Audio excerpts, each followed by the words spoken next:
Você não precisa gritar para ser ouvida. Essa é a verdade que você deve estabelecer nos seus relacionamentos. Apesar de ser muito comum aquela frase: nossa, só me escuta se eu gritar, só me escuta se eu falar alto, só se eu falar brava assim, que você costuma repetir sobre seus filhos ou até mesmo sobre o seu marido. Isso faz com que cresça e se propague um pouco essa ideia de que seremos apenas ouvidas quando nós gritamos ou quando nós fazemos cara feia. E a verdade é que não é para ser assim.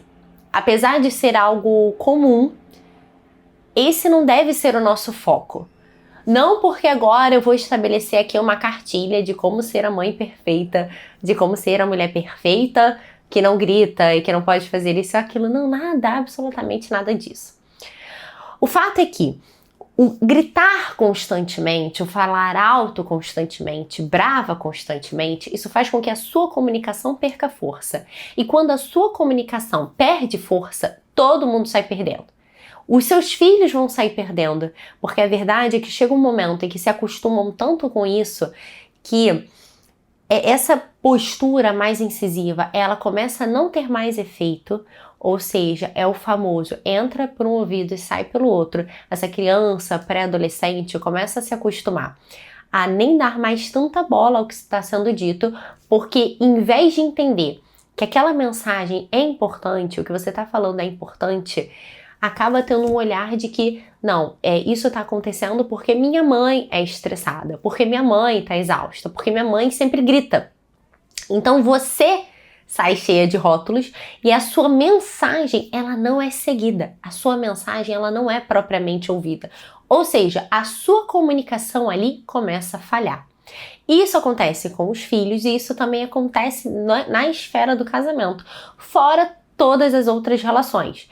E ali no casamento acontece também o problema de um desgaste. Você não é mais levado em conta. Se a tua comunicação ela não é clara, isso vai levando também um desgaste que aquele que era para ser o teu principal parceiro ali diante de todas as lutas, das alegrias e das tristezas, acaba perdendo força porque pode nem mais levar em consideração o que você está falando, porque pode achar que você está falando só da boca para fora, está falando no momento de uma irritação, no momento de cabeça quente. Então são aspectos que a gente não quer. Porque se a tua comunicação ela vai perdendo força ali nessa esfera já mais próxima a você, que é a tua família, o seu núcleo familiar, isso vai gerar efeitos negativos em você. Porque se você não é ouvida, porque se você não consegue essa colaboração, se você não consegue ser compreendida dentro da tua casa, nem preciso mostrar o quanto isso vai ser prejudicial para você, né? Em termos de você sentir mesmo que tá esgotada, tá sem energia, cada vez mais cansada. Por quê? Porque o gritar, né, o falar alto, é óbvio que isso cansa. Né? O não ser ouvida, o ter que falar 20, 30, 40 vezes, é óbvio que isso cansa. Se você já está nessa situação, que tudo na sua casa você tem que gritar, tudo na sua casa você tem que falar de forma brava, tudo na sua casa você tem que colocar todo o esforço possível, e se já está assim, né, eu te garanto, olha, isso daqui vai ser insustentável a longo prazo. Em primeiro lugar, para a tua saúde mental. Em primeiro lugar, por você.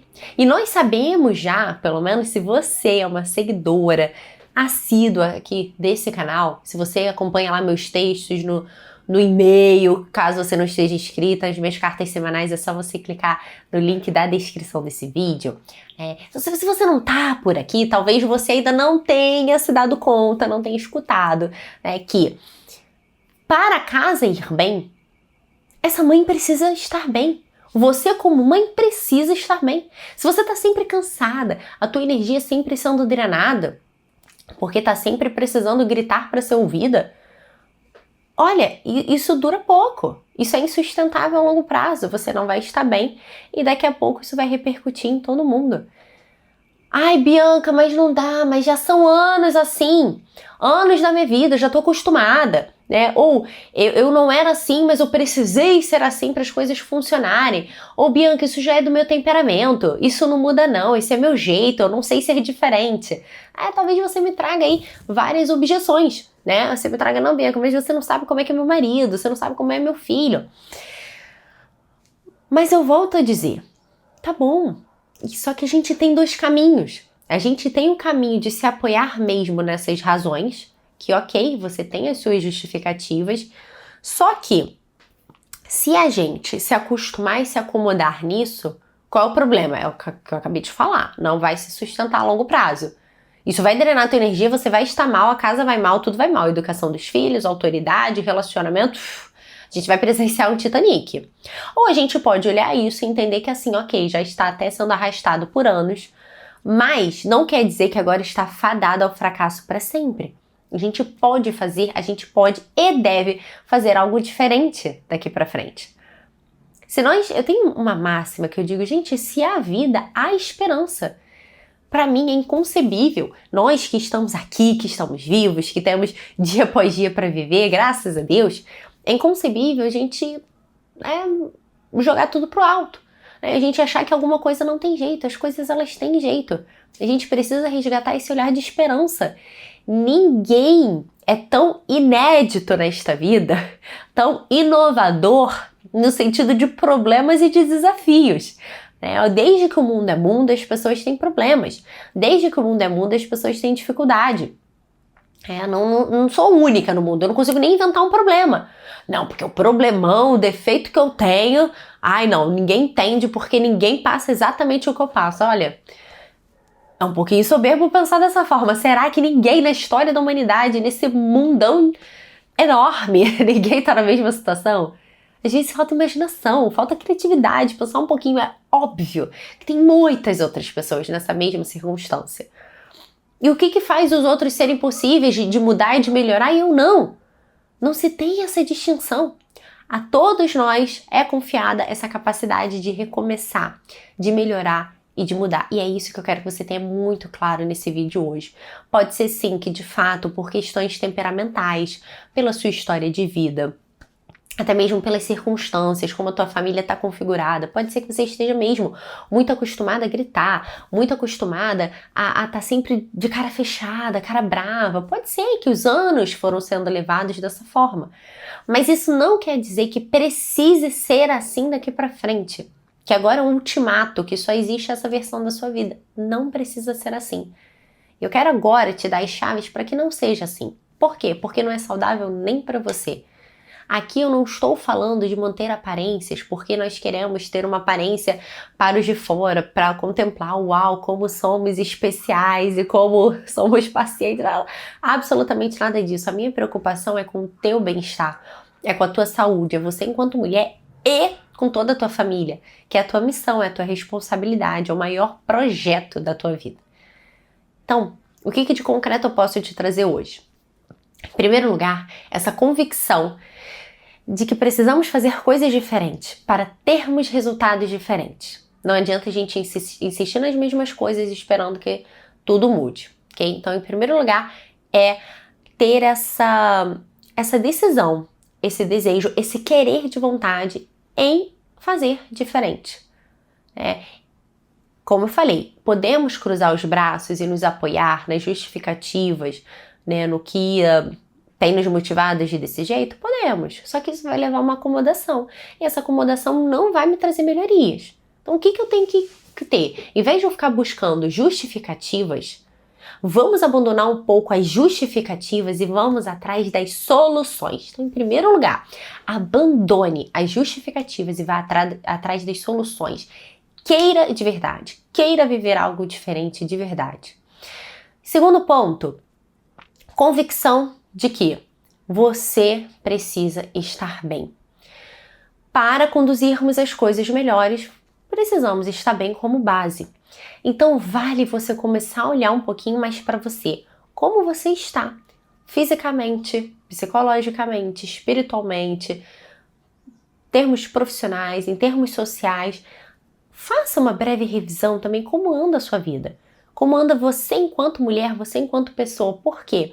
Muitas das vezes também existem coisas que andam desajustadas, coisas que estão realmente precisando de uma atenção, até um pouquinho abandonadas, até um pouquinho atrapalhadas, e que estão conduzindo a tua forma de falar com os demais. No fundo, assim, você está projetando, você está compensando, ou o famoso descontar. Talvez você entenda melhor. Sabe, quando não tá se sentindo muito bem, desconta na comida, desconta na preguiça, desconta na irritabilidade, desconta nas compras. Pois é, isso acontece.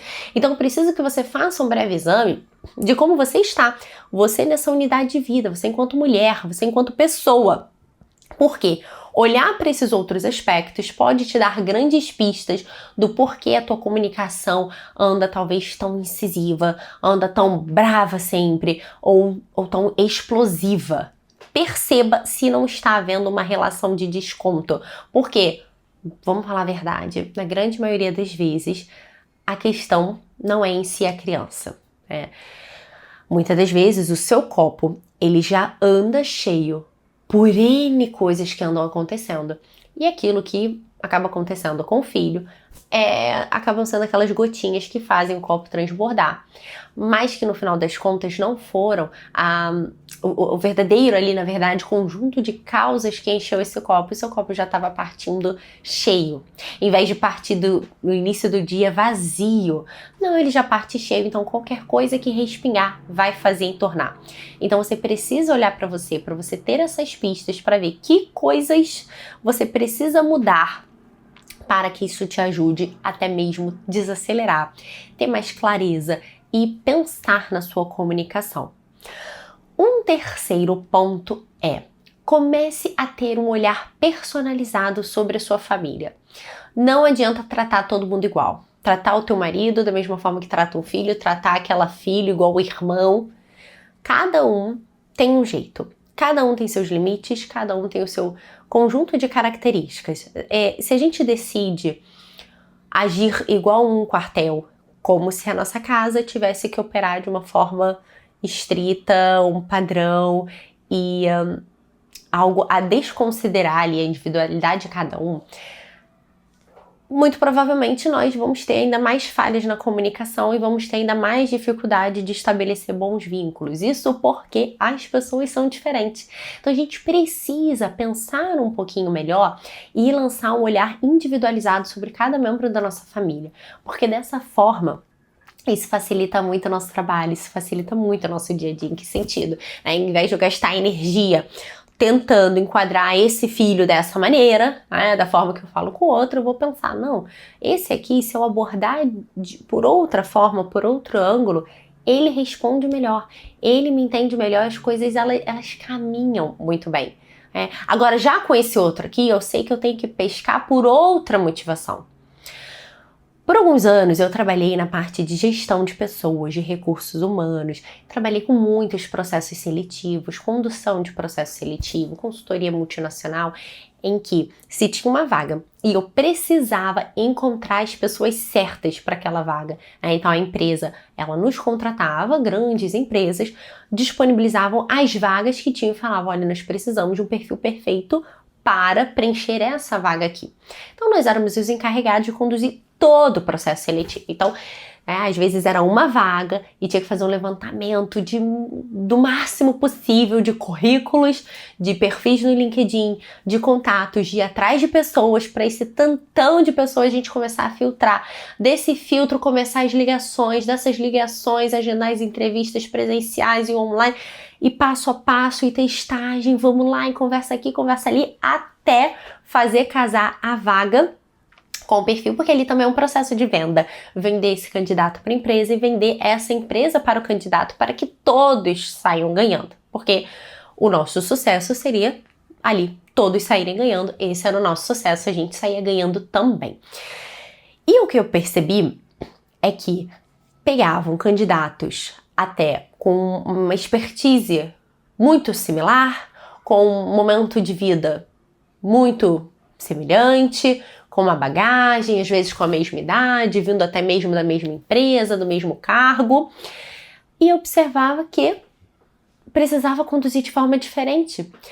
Cada um tinha uma motivação diferente, cada um acabava tendo um detalhe de expertise, uma habilidade diferente. Isso era impressionante. Não tinha como eu pegar e botar todo mundo como farinha do mesmo saco e ter esse olhar assim, ó, vou aqui tentar conduzir isso dessa forma engessada. Não tinha como.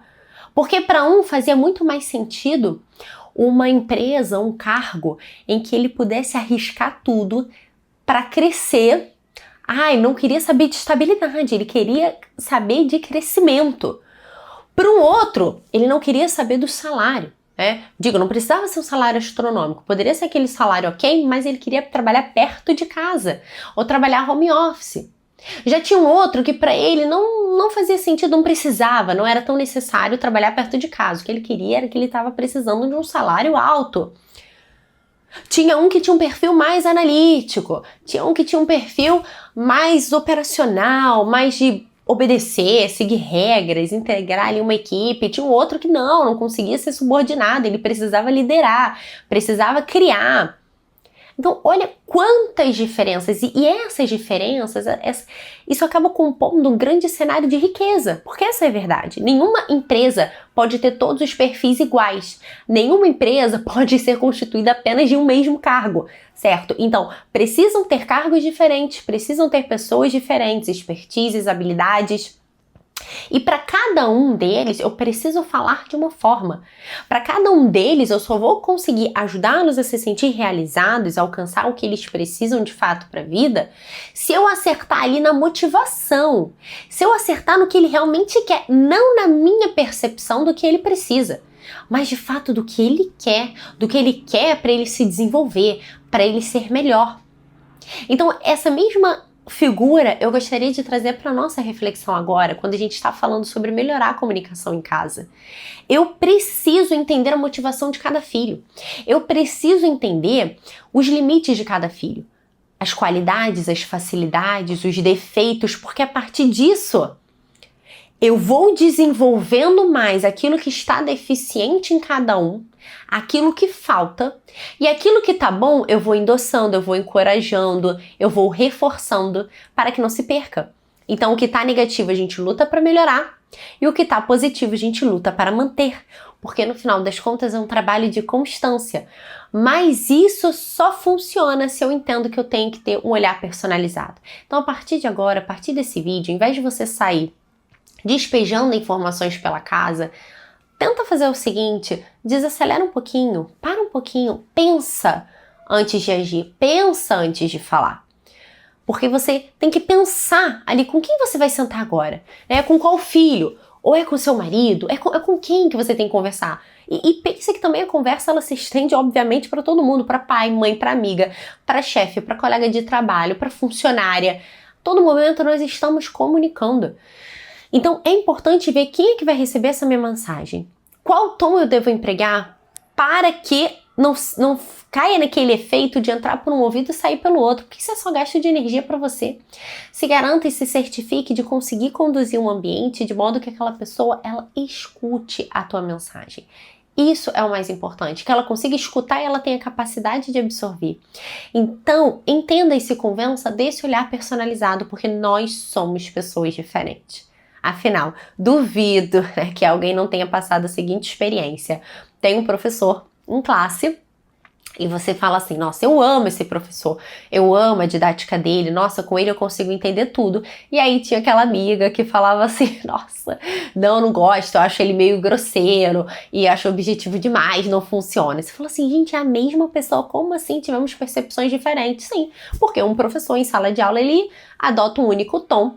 E ali existe uma variedade, então cada um vai perceber de uma forma. Como numa casa, nossa casa, a dinâmica é muito menor do que uma sala de aula, por exemplo, nós conseguimos sim adotar esse olhar personalizado. E por fim, para encerrar esse vídeo com chave de ouro, eu quero te deixar um ponto, uma pergunta que deve te acompanhar por toda a vida. Quando você for transmitir uma mensagem, quando você for se comunicar, tenta pensar: o que eu preciso falar para essa pessoa? Parece bobo, mas não é. No geral, a gente anda respondendo, a gente anda falando de forma tão agitada, tão rápida, que às vezes as coisas saem atropeladas. E um discurso que a gente poderia ter, um raciocínio que poderia ser muito melhor, ele acaba sendo prejudicado. Por quê? Porque eu não pensei a respeito daquilo e às vezes eu construí ideias que não foram boas. E depois eu termino a minha comunicação, passo um tempo e falo assim: caramba, eu deveria ter falado aquilo e não falei, ou eu não deveria ter falado dessa forma aqui. Na verdade, isso é o que mais acontece. Por que acontece tanto esse arrependimento em relação às conversas? Porque elas não foram pensadas. Não é que a todo momento agora eu tenho que parar 15 minutos para pensar antes de falar. Não é isso. Às vezes é uma fração de alguns segundos, de alguns poucos minutos antes, para reforçar o que eu quero falar para o outro, o que eu quero que ele entenda e o que eu preciso dele. Qual é a resposta que eu quero ouvir? O que eu preciso escutar? O que eu preciso saber? Ou qual é o comportamento que aquela pessoa tem que adotar? Quando a gente tem clareza na nossa comunicação nesse sentido, qual é a via de ida e qual é a via de volta, isso nos ajuda a nos posicionarmos melhores para transmitir de uma forma mais adequada ali a mensagem, que o outro consiga captar e que ele consiga executar o que está sendo pedido, tá? Pensa nisso, para que agora os seus diálogos, eles sejam verdadeiros diálogos e você não precise mais ficar se cansando em gritar, em se esgotar. Agora, dessa forma, pensando um pouquinho mais, articulando dessa maneira, você provavelmente vai até enxergar alguns outros pontos, alguns gargalos que precisam de estratégias diferentes para melhorar o dia a dia da tua família. E se você tem alguma dificuldade nesse processo de comunicação, nesse processo de diálogo, ou se tem alguma coisa em casa, seja com os filhos, seja com o marido, que tem acontecido de repetidas vezes e que tem tirado você do sério, que é o teu calcanhar de Aquiles, que você tem que viver gritando, por favor, deixa nos comentários que eu vou te dar ideias de como conduzir de maneira diferente. Não deixe, então, de comentar para que eu possa te ajudar e de compartilhar esse vídeo para ajudarmos mais mães. Um beijo e até a próxima!